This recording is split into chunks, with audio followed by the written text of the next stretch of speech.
చూడండి, వాక్యంలోనికి వెళ్దాం. మార్కు సువార్త 5వ అధ్యాయము 36వ వాక్యాన్ని మనం చదువుకోవచ్చు. యేసు వారు చెప్పిన మాట లక్ష్య పెట్టక భయపడకము, నమ్మిక మాత్రం ఉంచము అని సమాజ మందిరపు అధికారితో చెప్పి, ఈ మాటను బట్టి మనం ప్రార్థన చేసుకుని వాక్య జ్ఞానంలోనికి వెళ్దాం. దయచేసి ప్రతి ఒక్కరు కూడా తలలో ఉంచి ప్రార్థనలో ఏకీభించండి. ప్రార్థన. పరిశుద్ధుడా దేవా తండ్రి, ప్రభువా యేసు క్రీస్తు, అయా ఇదిగో ప్రభువా, ప్రార్థన చేస్తూ ఉండగా మీ కృపాక్షేమములు మెండుగా కలగజేసి బలపరిచి నడిపింపచేయండి. మీ దీవెన ఆశీర్వాదములు మెండుగా కలగచేయండి. వింటున్న వారందరికీ మీ సహాయము అందింపచేయండి. వాక్యం అంతా కూడా అర్థమయ్యేటట్లు మీ ఆత్మను సహాయకుడిగా ఉంచమని ప్రార్థిస్తూ ఉన్నాం. ఈ కొద్ది ప్రార్థన ఆలకింపచేయమని యేసుక్రీస్తు నామమున అడుగుచున్నాము తండ్రి, ఆమేన్. మరలా దయచేసి అదే వాక్యాన్ని చూడండి. మార్కు సువార్త 5వ అధ్యాయము 36వ వాక్యం. ఈ సందర్భంలో మనకు కనిపిస్తూ ఉంది, యాయీరు యేసుక్రీస్తు వారు మనకు కనిపిస్తూ ఉన్నారు. ఈ యాయీరు అనేవాడు యేసు ప్రభు దగ్గరకు వచ్చి ఆయన పాదాల మీద పడి, అయ్యా మా అమ్మాయి చనిపోవడానికి సిద్ధంగా ఉంది, మంచం మీద ఉంది, దయచేసి మీరు వచ్చి ప్రార్థన చేయండి, బ్రతుకుద్ది అని అడిగాడు. యేసు ప్రభు వారు సరే ఉండి వెళ్దాం మీ ఇంటికి అని చెప్పారు. ఈలోగా ఏదో పని ఉంది చూస్తున్నారు యేసు ప్రభు వారు. ఈలోగా యాయీరు ఇంటి దగ్గర నుండి కొంతమంది మనుషులు వచ్చి, యాయీరు ఇక యేసు ప్రభు వారిని బాధ పెట్టకు, మీ అమ్మే చనిపోయింది, వచ్చే ఇంటికి వెళ్ళిపోదాం అని అన్నారు. ఈ మాట విన్న యేసు ప్రభువారు అన్నారు కదా, యాయీరు నువ్వు భయపడకు, వారి మాట లక్ష్య పెట్టకు, నమ్మిక మాత్రం ఉంచు అని యేసు ప్రభువారు చెప్పారు. యేసు ప్రభువారు చెప్పిన మాటను యాయీరు నమ్మాడు, నమ్మిక మాత్రం ఉంచాడు. అప్పుడు యేసు ప్రభువారు యాయీరుని తీసుకుని ఇంటికి వెళ్ళారు. ఇంటికి వెళ్ళి సరిగ్గా ఆ అమ్మాయి ఎక్కడుందో చనిపోయిన ఆ మంచం దగ్గర తీసుకెళ్ళారు. గొల్లమని ఏడుస్తూ ఉన్నారు. ఎందుకమ్మ ఇలా ఏడుస్తున్నారు, ఈ అమ్మాయి ఏం చనిపోలేదు, నిద్రపోతుంది అంతే అని, చిన్నదానా నువ్వు లెగు అని ఒక మాట పలకగానే ఆ చిన్నది లేచి నిలబడ్డదండి. దేవుడు ఒక అద్భుత కార్యాన్ని యాయీరు ఇంట్లో అక్కడ జరిగించారు దేవుడు. అయితే ఈ వాక్యం అంతటిలో నుండి మనం తీసుకుంటున్న టాపిక్ ఏంటి అని అంటే, వారి మాట లక్ష్య పెట్టక నమ్మిక మాత్రము ఉంచుము. ఒక్కసారి మీరు గ్రహించండి, వారి మాట లక్ష్య పెట్టక అని యేసు ప్రభువారు అన్నారు. యాయీరు దగ్గరికి కొందరు వచ్చి ఈ మాట చెప్పినప్పుడు, మీ అమ్మాయి చనిపోయింది, వచ్చే ఆయన బాధ పెట్టకు అని చెప్పినప్పుడు వారి మాట లక్ష్య పెట్టద్దు అన్నారు యేసు ప్రభువారు. అంటే ఈ మాటను బట్టి మనం ఆలోచన చేస్తే ఈ రోజుల్లో చాలామంది ఏం చేస్తున్నారట, పక్కవారి మాట లక్ష్య పెడతా ఉన్నారు. ఏదో అంటారండి, యేసు ప్రభులోకి వచ్చాం, యేసు ప్రభులో జీవిస్తూ ఉన్నాం, మనల్ని చూడగానే హేళనగా ఉంటుంది, అన్యులకు మనం చూడగానే అనేక మతాల వారికి హేళనగా ఉంటుంది, మనం చూడగానే మన శత్రువులకి హేళనగా ఉంటుంది, ఏవో అంటూ ఉంటారు. అలా అన్నప్పుడు మనము వారి మాట లక్ష్య పెట్టకుండా ఉండాలి. యేసు ప్రభువారు యాయీరుకి చెప్తున్న మాట ఇది, యాయీరు వారి మాట లక్ష్య పెట్టకు, నమ్మిక మాత్రము ఉంచు, నా మాటల యందు నమ్మిక మాత్రము ఉంచు. కార్యం నేను చేస్తాను కదా, అమ్మాయి చనిపోయిందా నేను బ్రతికిస్తాను కదా, నా చేతిలో ఉంది, నేను చూస్తాను కదా అని యేసు ప్రభువారు ఎంతగానో ఒక మాట చెప్పి యాయీరుని బలపరిచాడు. ఈరోజు పరిశుద్ధాత్మ దేవుడు కూడా నీతో నాతో మాట్లాడుతూ ఉన్నాడు.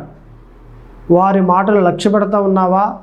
నువ్వు నడిస్తే ఎందుకు నడుస్తున్నావు అంటారు, నువ్వు కూర్చుంటే ఎందుకు కూర్చున్నావు అంటారు, నువ్వు నిలబడితే ఎందుకు నిలబడ్డావు అని అంటారు, నువ్వు పాడితే ఎందుకు పాడుతున్నావు అంటారు, నువ్వు చూస్తే ఎందుకు చూస్తున్నావు అని అంటారు. ఇలాగున నువ్వు ఏది చేసినా పేర్లు పెట్టే ప్రజలు మన మధ్యలోనే ఉన్నారు. ఏది చెయ్యి పేరు పెడతారు. ఉదాహరణకి ఉదయాన్నే లేచి వాకిలు ఊడుస్తున్నావు అనుకో, ఏ అమ్మ ఇంత ఉదయాన్నే లేచిపోవాలా, ఎండకు లెగచ్చు కదా అని అంటారు. సర్లే ఎందుకులే గొడవ అనేసి కాస్త ఎండకు లేసేవనుకో, ఏటమ్మా ఇంటికి ఇల్లాలువి ఉదయాన్నే లెగాలి కానీ ఇంత ఎండకు లేసేమిటి, బాగా పొద్దెక్కిన తర్వాత లెగిస్తావా అని అంటారు.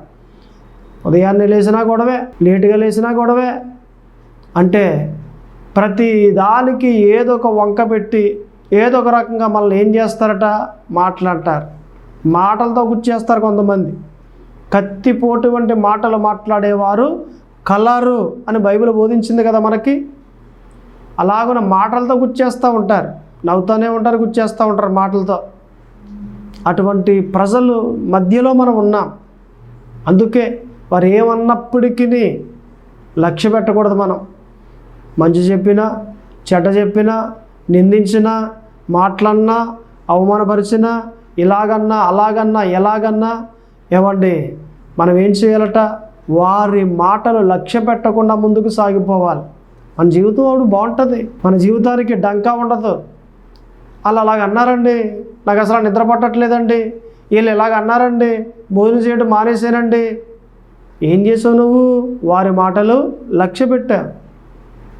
దేవుడు ఏమని చెప్పాడట, వారి మాటలు లక్ష్య పెట్టకు అంటున్నాడు దేవుడు. ఒక ప్రాంతంలో ఒక చేపలు వ్యాపారం చేసుకుని ఒక వ్యక్తి ఉన్నాడు. చేపల దుకాణం వేశాడు, చక్కగా ఒక బోర్డు పెట్టాడు.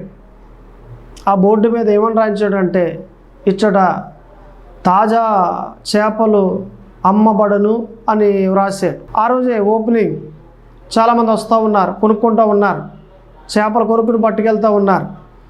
అందులో ఒకడు వచ్చి, ఏవయ్యా నీకు అసలు బుద్ధి ఉందా అని అన్నాడు.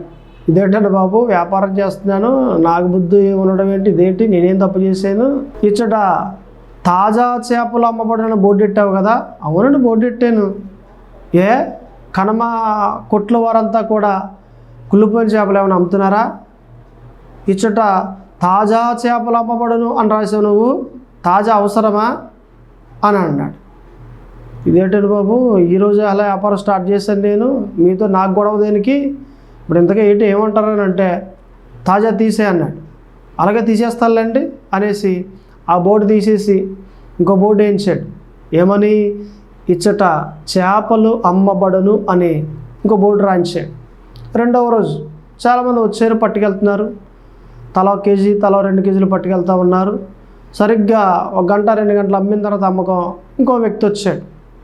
వచ్చి చేపలు కావాలన్నాడు, తీసుకొని అన్నాడు. చేపలు తీసుకుంటూ ఉన్నాడు. ఈలోగా ఆయన అంటున్నాడు కదా బోర్డు చదివి, ఏవయ్యా ఇచ్చట చేపలు అమ్మబడును అని పెట్టావా, చేపలు కాకపోతే అన్న చికెన్ అమ్ముతున్నావా, ఏటమాంసం అమ్ముతున్నావా, పీతలు అమ్ముతున్నావా, రొయ్యలు అమ్ముతున్నావా? చేపలే, ఈ దుకాణాలన్నీ కూడా చేపలే కదా. మరలా పైగా ఇచ్చట చేపలు అమ్మబడును బోర్డు అవసరమా? ఈయనకి ఇదేంటి, ఇది ఎక్కడ గొడవ ఇది, సర్లే మీకు ఏంటంటే ఇప్పుడు ఏం చేయమంటారు, బోర్డు అవసరమే ఉండదు ఇక్కడ, తీసే అన్నాడు. అలాగే బాబు తీసేస్తానులే, గొడవ వద్దులేండి తీసేస్తానులే అని అన్నాడు. బోర్డు తీసేసి కోపం వచ్చి ఇంటికి పట్టుకెళ్ళిపోయాడు. 3వ రోజు వచ్చాడు, బోర్డు లేదు, చేపలు అమ్ముతున్నాడు. వస్తున్నారు, కొనుక్కుంటున్నారు, చాలామంది పట్టుకెళ్తున్నారు. ఇంకొక ఆయన వచ్చాడు, ఎవరో చేపలు కావాలన్నారంట. తీసుకోండి, తీసుకుంటా పైకి చూశాడు, బోర్డు లేదు. అవే నీకు అసలు బుద్ధి ఉందా అన్నాడు. చెప్పండి బాబు, అసలు నాకేం అర్థం అవ్వట్లేదు, నేనేం తప్పు చేసినప్పుడు చెప్పండి అన్నాడు. ఇంత దుకాణం పెట్టుకుని ఇంత వ్యాపారం చేస్తూ ఉండి కనీసం ఒక బోర్డు కూడా పెట్టలేదు ఏంటన్నాడు. అంటే మీకు బోర్డు కావాలండి ఇక్కడ అన్నాడు. అవును మరి ఇంత వ్యాపారం ఉంది కదా, ఇక్కడ ఏం అమ్ముతున్నావు ఎలా తెలుస్తుంది, చేపలు అమ్ముతున్నావా లేకపోతే రొయ్యలు అమ్ముతున్నావా ఎలా తెలుస్తుంది మాకు, ఒక బోర్డు పెట్టాలి కదా, వ్యాపారం చేస్తే సరిపోదు, బోర్డు పెట్టుకోవాలి అన్నాడు. ఈయన చేపలు అమ్మేసి దుకాణం మానేసి ఇంటికి వెళ్ళిపోయాడు. ఇంకా అన్నీ వదిలేసి వెళ్ళిపోయాడు. ఇంకా నేను వ్యాపారం చేయనని వెళ్ళిపోయాడు. నేను అంటాను, ఏమండి అనేవాడు ఎప్పుడు అంటానే ఉంటాడు. అనేవాడిని చూసేవా, బ్రతకలేవు. అనే ఆమె ఎప్పుడు అంటానే ఉంటుంది, ఆమెను కానీ చూసేవా నువ్వు బ్రతకలేవు. అనేవాడు అంటాడు, పోనే దేవుడే చూసుకుంటాడులే అన్నాడా, దేవుడే చూసుకుంటుంది, దేవుడే చూసుకుంటాడు, లేకపోతే ఆ మంద దేవుడే చూసుకుంటాడు. ఇలాగున మనం ఏం చేయాలంటే ఎవడు దేవుడికే అప్పగించేసేవారిగా ఉండాలి. కానీ అతడు ఎలాగన్నాడు కదా, ఈమె ఎలాగందా కదా, అవి ఇంకేమన్నా ఉందా, ఆమెను బట్టయితే, ఈమెను బట్టయితే, ఈయన బట్టయితే నేను ఇంకా ఇలా చేయను, నేను ఈ రకంగా కానీ ఉన్నామంటే ఖచ్చితంగా ముందుకు సాగలేము. ఇప్పుడు ఏనుగు వెళ్తూ ఉంటే కుక్కలు మురుగుతాయి. ఏనుగు ఆగిపోద్దని నడక ఆగదు, ముందుకే సాగుద్ది. దానికి తెలుసు ఈ కుక్కలు ఎలా మురుగుతాయి అన్న సంగతి దానికి తెలుసు. మరి నువ్వు వెళ్తూ ఉన్నప్పుడు అనేక మంది తిడతా ఉంటారు, ఎందుకమ్మా యేసు ప్రభులోకి వెళ్ళా, ఎందుకమ్మా నీ జీవితం ఏం బాగుంది, మేము బాగోలేదా, మేము కట్టుకోలేదు ఇల్లులు, మేము సంపాదించుకోలేదా పొలాలు స్థలాలు బంగారం, మేము సంపాదించు ఆయనలోకి వెళ్ళిన తర్వాత అంటారు. పట్టించుకోకు. సంపాదించడం ముఖ్యమైనది కాదు, ధనం ముఖ్యమైనది కాదు, బంగారం ముఖ్యమైనది కాదు, దేవుడిచ్చే రక్షణ ముఖ్యమైనది. రక్షణ సంపాదించుకుంటే దానికన్నా విలువైనది ఈ లోకంలో ఏదీ లేదు. ధనమా దేవుడు ఇస్తాడండి, మనం జయించి పొందుకోవాలి. మనకి ఏ సమయంలో దేవుడు ఇస్తాడో ఆ సమయంలో ఇస్తాడు. ఏ సమయంలో దేవుడు ఇవ్వాలో ఆ సమయంలో దేవుడు ఇస్తాడు. బంగారం అవసరమా, దేవుడు ఇస్తాడు. స్థలం అవసరమా, దేవుడు ఇస్తాడు. కారు అవసరమా, దేవుడు ఇస్తాడు. బండి అవసరమా, దేవుడు ఇస్తాడు. నీకు అవసరమైన ఆ టైంలో దేవుడు ఇస్తాడు. అనవసరమైన టైంలో దేవుడు నీకు ఇవ్వడు. మనం గ్రహించవలసిన మాట, దేవుడు ఇస్తాడు. అయితే మనం ఎలాగుండాలట, దేవునికి అనుకూలంగా ఉండాలి, దేవుని యందు నమ్మిక ఉంచాలి. దానికన్నా ముందర ఎవ్వరి మాటలు లక్ష్య పెట్టకూడదు. ఎవరు ఎన్ని మాటలన్నా లక్ష్య పెట్టకుండా దేవుని మాటల యందు నమ్మిక మాత్రం ఉంచి ముందుకు సాగిపోతే మన జీవితం అంతా బాగుంటుంది. ఇక్కడ మనం గ్రహించినట్లయితే మనకు కనిపిస్తూ ఉంది, నమ్మిక మాత్రము ఉంచు యాయీరు అని అన్నాడు. వారి మాటలు లక్ష్య పెట్టగా నమ్మిక మాత్రము ఉంచు యాయీరు. నేను చూసుకుంటా నా గొడవ, దేవుని యందు నమ్మిక మాత్రం నువ్వు ఉంచు, దేవుడు చూసుకుంటాడు ఆ గొడవ. నీ గొడవ దేవుడు చూసుకుంటాడు. నీకు ఏది కావాలి దేవుడు ఇస్తాడు. ఎక్కడికి తీసుకెళ్ళాలి దేవుడు తీసుకెళ్తాడు. నువ్వు ఎక్కడ నిలబడాలి దేవుడు నిలబెడతాడు. అక్కడ నమ్మిక మాత్రం ఉంచు. మనకు కనిపిస్తుంది కదా, నమ్ముట నీ వలనైతే నమ్మవానికి సమస్తమును సాధ్యమే. మార్కు 9:23 ఉంటుంది ఆ మాట. నమ్ముట నీ వలనైతే నమ్మువానికి సమస్తమును సాధ్యమే. నమ్మేవానికి, నువ్వు నమ్మితే నీకే సాధ్యం.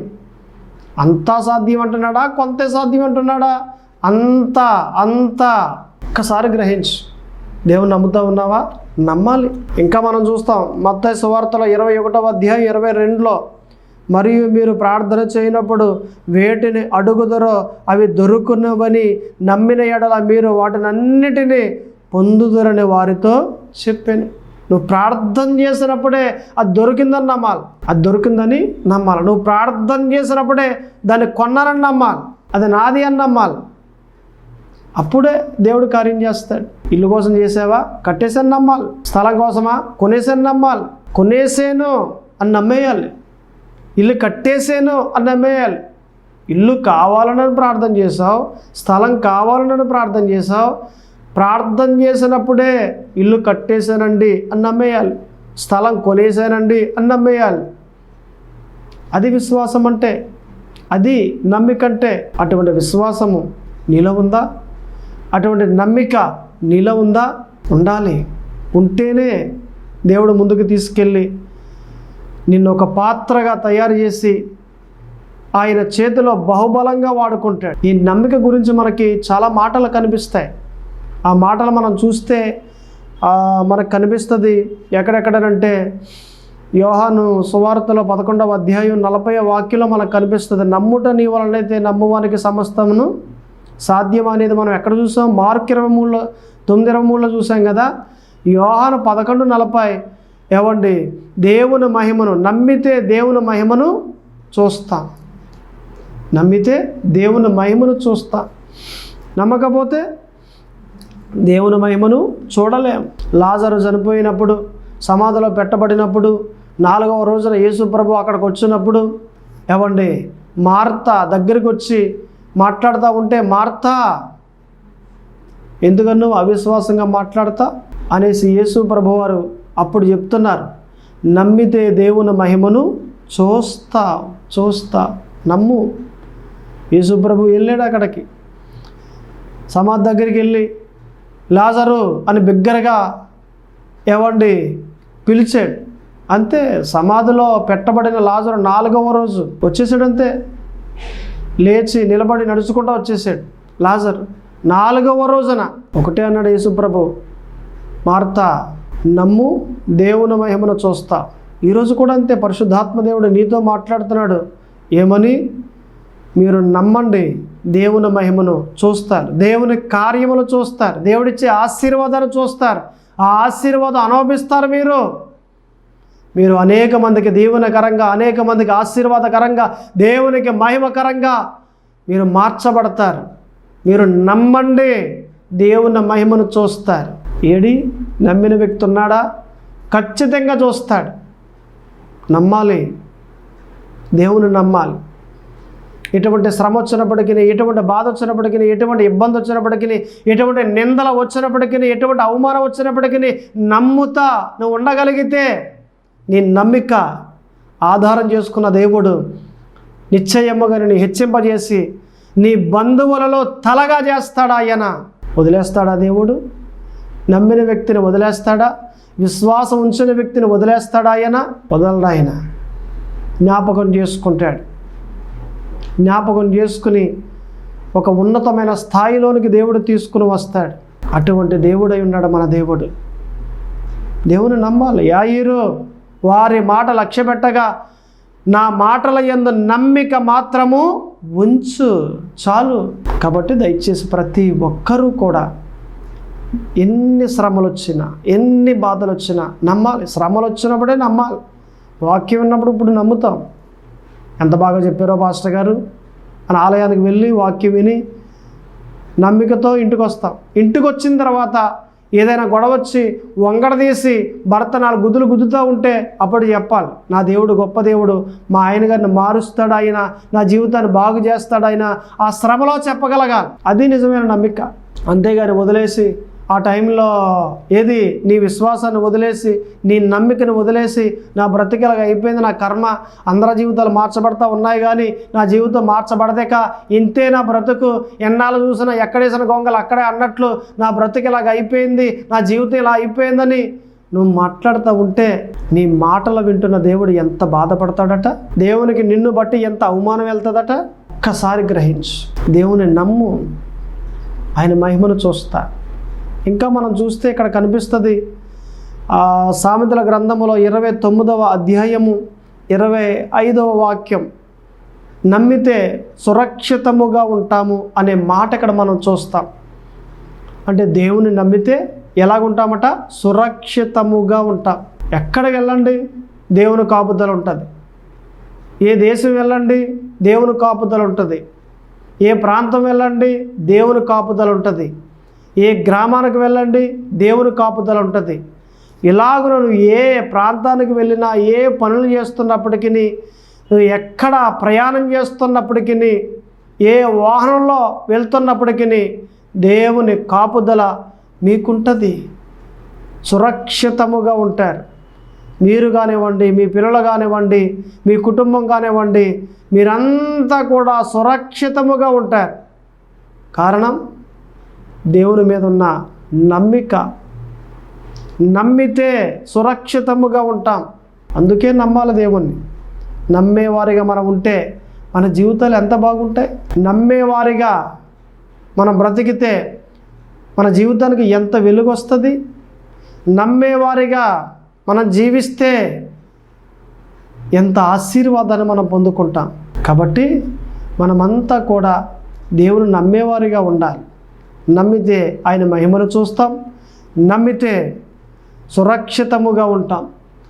నమ్మితే వర్ధిల్లుతాం. మనకు అక్కడే కనిపిస్తుంది సామెతల గ్రంథం 28వ అధ్యాయం 25వ వాక్యం, నమ్మితే వర్ధిల్లుతాం. దేవుని నమ్మితే అంతకంతకు వర్ధిల్లుతాం. క్రమంగా ఇస్సాకు ఎలాగైతే ఎదిగింపబడ్డాడో మనం కూడా అలాగున ఎదిగింపబడతాం. నమ్మితే దావీదు అంతకంతకు ఎలాగున వర్ధిల్లాడో మనం కూడా అలాగున వర్ధిల్లుతాం. నమ్మితే, నమ్మకపోతే వర్ధిల్లాం. నమ్మకపోతే సురక్షితంగా ఉండలేం, నమ్మకపోతే ఆయన మహిమను చూడలేం, నమ్మకపోతే ఆయన ఇచ్చే ఆశీర్వాదాన్ని పొందుకోలేం. నమ్మిక అనేది అంత ముఖ్యమైనది ఈ భక్తులు. అందుకే దేవుని నమ్మే వ్యక్తులుగా ఉండాలి. గుడ్డిగా నమ్మేయాలి. అబ్రాహాము ఎలా నమ్మాడు అలా గుడ్డిగా నమ్మేయాలి. అలా గుడ్డిగా నమ్మేస్తే మన జీవితాలు బాగుంటాయి, దీవించబడతాం. దేవుడు వస్తాడు, బహుమానాలు ఇస్తాడు, ఆయన ఒక ఉన్నతమైన స్థాయికి తీసుకుని వెళ్తాడు. ఆయన నమ్మిన వారిని, అందరినీ కాదు, ఎవరినట? నమ్మిన వారిని. కొంతమంది చూడండి, వచ్చామండి మా జీవితాలు ఏం బాగోలేదండి, దేవుళ్ళలోకి వచ్చాం, ఇప్పుడు రావడం ఏంటి, వచ్చేప్పుడు 15 సంవత్సరాలు అయింది, ఏం బాగోలేదండి, ఎక్కడేసిన గొంగలు అక్కడేనండి, ఏది అసలు మా జీవితాలు అంతంత మాత్రమే ఉన్నాయండి, బాకీలు తీరలేదు, అలాగా ఎలాగా, సరైన ఇల్లు కట్టలేదు. ఎందుకని? నమ్మిక లేదు వీళ్ళకి. కొంతమంది చూడండి, బాగుందండి జీవితం, ఎన్నాళ్ళైంది మీరు వచ్చి? మొన్నే ఒక 5 సంవత్సరాలు అవుతుందండి. ఇల్లు కట్టుకున్నారా? కట్టుకున్నామండి, మంచి ఇల్లు. స్థలం కొనుక్కున్నారా? కొనుక్కున్నామండి. పొలం కొన్నారా? కొన్నామండి. వీళ్ళెవరు? దేవుని యందు నమ్మికుంచిన వారు. దేవుని యందు నమ్మికుంచితే తొందరగా దీవెన వచ్చేస్తుంది. దేవుని యందు నమ్మిక ఉంచకపోతే ఎన్నాళ్ళున్నా దీవెన రాదు. ఎన్నాళ్ళున్నా రోజులు గతించిపోతాయా కానీ, సంవత్సరాలన్నీ వెళ్ళిపోతాయా కానీ దీవెన మట్టికి రాదు. కారణం నీలో నమ్మిక లేకపోతే. కాబట్టి మనం దీవించబడాలన్నా, వర్ధిల్లాలన్నా, మనము దేవుడిచ్చే ఆశీర్వాదం పొందుకోవాలన్నా, ఆఖరికి వాగ్దానంలోకి వెళ్ళాలన్నా, సమృద్ధి అనుభవించాలన్నా ఏం కావాలట? నమ్మిక కావాలి. నీలో నమ్మిక ఉండాలి. యాయీరు వారు చెప్పిన మాట లక్ష్య పెట్టగా నమ్మిక మాత్రము ఉంచు. చెప్పేవాడు ఎప్పుడు చెప్తూ ఉంటాడు, నమ్మద్దు. ఏం చేశాడు దేవుడు నీకు అంటాడు, నమ్మద్దు. నువ్వు ముందుకెళ్ళినా నీ జీవితం ఏం బాగోదు, మరలా వచ్చాయి, వెనక్కి వచ్చాయి, యేసు ప్రభువాన్ని వదిలేసి వెనక్కి వచ్చాయి, నీ జీవితం బాగుంటుంది అని అంటారు. నమ్మద్దు, వారి మాటలు నమ్మద్దు. నమ్మిక మాత్రం ఉంచు దేవుని యందు, నీ జీవితం బాగుంటుంది. ఒక్కసారి గ్రహించి దేవుడు చెప్పిన వాక్యాలను బట్టి నువ్వు నడిస్తే నిశ్చయముగా దేవుడు దీవిస్తాడు. కాబట్టి ప్రతి ఒక్కరూ కూడా నమ్మిక మాత్రము ఉంచేవారిగా ఉండాలని పరిశుద్ధాత్మ దేవుడు మనందరికీ తెలియజేస్తూ ఉన్నాడు. ఇప్పుడు ఒక ప్రాంతంలో కొంతమంది పరిశోధకులు ఆ గ్రామానికి దూరంగా అడవి ప్రాంతంలోకి వెళ్ళారు. మొక్కలు గ్యాదర్ చేసి ఆ మొక్కల్ని పరిశోధన చేస్తూ ఉంటారు. దాదాపు ఒక 10 మంది పరిశోధకులు వెళ్ళారు, మొక్కలని గ్యాదర్ చేస్తూ ఉన్నారు. ఇలా గ్యాదర్ చేస్తున్న టైంలో సరిగ్గా పాడుపడిన ఒక బావి ఉంది. ఆ బావిలో ఒక క్రొత్త మొక్క, ఎప్పుడు చూడలేని మొక్క కనిపించింది వాళ్ళకి. ఎప్పుడు చూడలేదు. ఏదో బాగుంది అనేసి ఆ తాడు తీసుకొచ్చి నువ్వు దిగు అని చెప్పాడు ఒక ఆయన్ని. 10 మందిలో ఒక ఆయన ఇంకొక ఆయనతో చెప్పాడు, నేను దగ్గర నువ్వు దిగా అన్నాడు. నువ్వు దిగంటే నువ్వు దిగా అన్నారు కానీ ఎవడ దిగట్లేదు అందులోకి. ఎలా మరి మన కోసం ఈ మొక్క బయటికి తెచ్చేది అని ఇలా చూస్తూ ఉంటే బయటికి సరిగ్గా గేదెలు మేపుతున్నాడు ఒక అబ్బాయి. ఆ అబ్బాయి కనిపించగానే అక్కడికి వెళ్ళి తీసుకొచ్చారు. ఆ మొక్క తీసుకురావాలి, నీ నడానికి మేము తాడు కడతాం, 10 మంది పట్టుకుని కిందకి దింపుతాం, ఆ మొక్కను తీసుకొస్తే నీకు 3,000 రూపాయలు ఇస్తాం అనేసి చెప్పారు.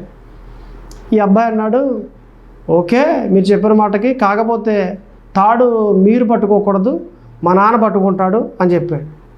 ఈ 10 మంది అనుకున్నారు, 10 మంది పట్టుకుంటాము అని అంటే వద్దంటున్నాడు, మనల్ని నమ్మట్లేదు, వీళ్ళ నాన్న ఎంత బలంగా ఉన్నాడో చూద్దాం, తీసుకురా ఇల్లు అన్నాడు. అనగానే వెళ్ళాడు. ఆమెడ దూరంలో గొర్రెలు మేపుతున్నాడు. ఇంతగా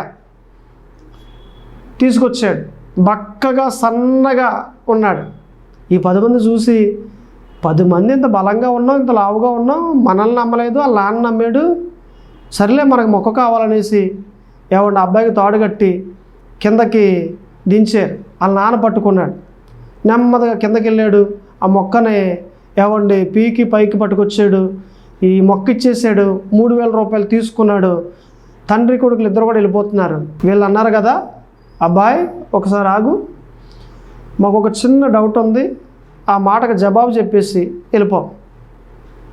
ఏంటి చెప్పండి 10 మంది పట్టుకుంటారంటే మమ్మల్ని నమ్మలేదు కదా, మీ నాన్న సన్నగా బక్కగా ఉన్నాడు, మీ నాన్న పట్టుకుంటే మీ నాన్న నమ్మావు, మీ నాన్నే పట్టుకోవాలన్నావు కదా, ఎందుకు మీ నాన్న నమ్మావు, మమ్మల్ని ఎందుకు నమ్మలేదు అని అడిగారు. తాడేసి లోపలికి దింపిన తర్వాత ఏదైనా ఒక సింహం కానీ తోడేలు కానీ ఎలుగుబంటి కానీ వచ్చిందనుకోండి, మీరు ఉంటారా? మీ ప్రాణాలు కాపాడుకోవడం కోసం మీరు ఖచ్చితంగా వెళ్ళిపోతారు. మీ ప్రాణాల విషయమే మీరు అక్కడ ఉండరు. కాబట్టి మా నాన్న అనుకోండి, తన ప్రాణం అడ్డు పెట్టైనా నన్ను కాపాడతాడు, తన ప్రాణాలు పనంగా పెట్టైనా నన్ను కాపాడతాడు. అందుకే మా నాన్న నమ్మాను, మిమ్మల్ని నమ్మలేదు. మీ ప్రాణాల మీదకి వచ్చినప్పుడు మీరు ఉండరు, వదిలేస్తారా, తాడు వదిలేసి వెళ్ళిపోతారు. అందుకే అని చెప్పాడు. ఇప్పుడు మాకు అర్థమైంది అని చెప్పారు. నమ్మిక, ఈ నమ్మిక అనేది తండ్రిని ఎందుకు నమ్మాడట, ఆ 10 మందిని ఎందుకు నమ్మలేదట ఒక్కసారి గ్రహించాను. అలాగునే కొడుకు స్థానంలో మనం ఉన్నాం, తండ్రి స్థానంలో దేవుడు ఉన్నాడు. దేవుణ్ణి మనం నమ్మాలి, ప్రజల్ని కాదు. లోకంలో 10 మంది కాదు, వేలాది మంది ఉన్నారు. ప్రజల్ని కాదు నమ్మేది, మనం దేవుని నమ్మాలి. ఎందుకంటే తన ప్రాణం అడ్డుపెట్టైనా నిన్ను నన్ను కాపాడుతాడు ఆయన. ఆల్రెడీ కాపాడాడు ఆయన. సిలువలో తన ప్రాణాన్నే పెట్టి రక్తాన్నే కార్చి నీకు నాకు రక్షణ కలగజేశాడు. అంతలాగన ప్రాణం పెట్టిన దేవుడు నిన్ను నన్ను వదిలేస్తాడు ఆయన? వదిలేయడానికి ఆయన ప్రాణం పెట్టాడు, వదిలేయడానికి ఆయన రక్తం ఖర్చు పెట్టాడు, వదిలేయడానికి దెబ్బలు తిన్నాడు ఆయన? కాదు కదా. కాబట్టి ఆయన నమ్మండి, దీవించబడతారు, రక్షింపబడతారు, మీ బంధువులలో తలగా చేయబడతారు. ప్రార్థన చేసుకుందాం. మన మాటల 3 మాటలు. నమ్మాల దేవుణ్ణి, నమ్మితే ఆయన మహిమను చూస్తాం, నమ్మితే సురక్షితముగా ఉంటాం, నమ్మితే వర్ధిల్లుతాం. ప్రార్థన, కళ్ళు మూసుకోండి. పరిశుద్ధుడా దేవా తండ్రి, ప్రభువా యేసుక్రీస్తు అయ్యా, ఇదిగో ప్రార్థన చేస్తూ ఉన్నాం ప్రభు. మీ దీవెన ఆశీర్వాదములు మెండుగా కలగచేయండి. నమ్మమని మీరు మా అందరికీ బోధించారు ప్రభువా. యాయీరు విషయంలో యేసు ప్రభు చెప్పి నమ్ము అని ఎలాగైతే ఆయన చెప్పారో అలాగనే ఈరోజు మాతో మాట్లాడి మాకు కూడా నమ్మండి, మహిమ చూస్తారు, నమ్మండి సురక్షితముగా ఉంటారు, నమ్మండి వర్ధిల్లుతారు అని మాట్లాడిన మాటలను బట్టి ప్రార్థిస్తూ ఉన్నాం. ప్రభువా దేవా యేసుక్రీస్తు మాకు సహాయం చేయండి. ఆ నమ్మిక మాలో కలగచేయండి, నమ్మిక తప్పిపోకుండా కృప చూపించండి. వింటున్న ప్రతి ఒక్కరిని జ్ఞాపకం చేసుకుని బలపరచమని, దీవించమని యేసుక్రీస్తు నామమున అడుగుచున్నాము తండ్రి. ఆమేన్.